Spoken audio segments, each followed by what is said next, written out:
कुछ भी नामुमकिन नहीं है, ये सिर्फ हमारी सोच है।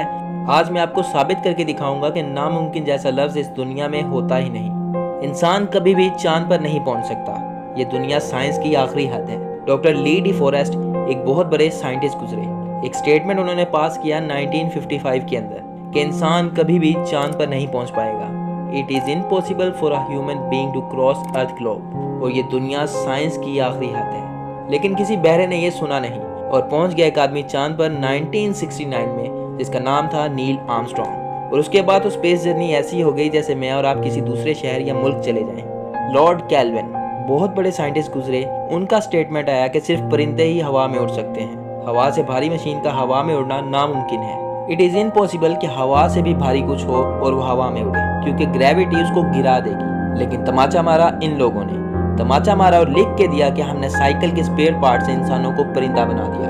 16 साल लगे राइट ब्रदर्स को जहाज बनाने में, लेकिन उन्होंने उसकी बात नहीं मानी और मशीन को हवा में उड़ा के दिखाया। माई doctor told me you will never walk again. My mother told me I would and I believe mother rather than doctor. Wilma Rudolph एक ऐसी एथलीट हुई जिनको पोलियो था। डॉक्टर ने कहा तुम चल नहीं सकती, माँ ने कहा तुम चल सकती हो। मैंने डॉक्टर की बात नहीं मानी, मैंने अपनी माँ की बात मानी। 3 ओलंपिक गोल्ड मेडल जीती है ये लड़की, जिससे डॉक्टर ने कहा था तुम चल नहीं सकती। एक और मिसाल दूंगा यहाँ, एल्बर्ट आइंस्टाइन दुनिया के महान साइंटिस्ट में से एक। उन्हें बचपन में बंद दिमाग वाला कहा जाता था ये नॉर्मल है। 8 साल के थे, घर पहुंचे, माँ को एक चिट्ठी दी। माँ ने चिट्ठी पकड़ी और देखा तो वो उसके प्रिंसिपल ने लिखी थी। उसमें लिखा था आपका बेटा बहुत ज्यादा समझदार है, ये बड़ा होकर एक बहुत बड़ा साइंटिस्ट बनेगा। आपका बच्चा कोई मामूली बच्चा नहीं है, इसके अंदर कमाल की पावर्स हैं। हमारा स्कूल, हमारे मैनेजमेंट, हमारे टीचर्स इस लायक नहीं कि हम आपके बच्चे को अच्छी तालीम दे सकें। आप अपने बच्चे को अपने घर में पढ़ाइए। माँ वो खत पढ़ते पढ़ते रोने लगी और कहा कल से तू स्कूल नहीं जाएगा, मैं तेरी परवरिश घर पे करूंगी, क्योंकि तुम्हारे टीचर्स खुद को इस लायक नहीं समझते।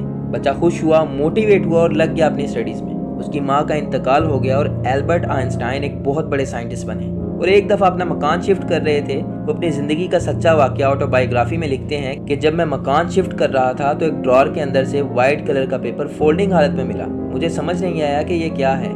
मैंने फोल्डिंग हालत से मिट्टी हटाकर जब देखा तो लेटर था जो बहुत साल पहले टीचर ने मेरे हाथ में दिया था और मैंने अपनी माँ को दिया था। और कहते हैं मैं बड़े जोश से उस खत को पढ़ने लगा।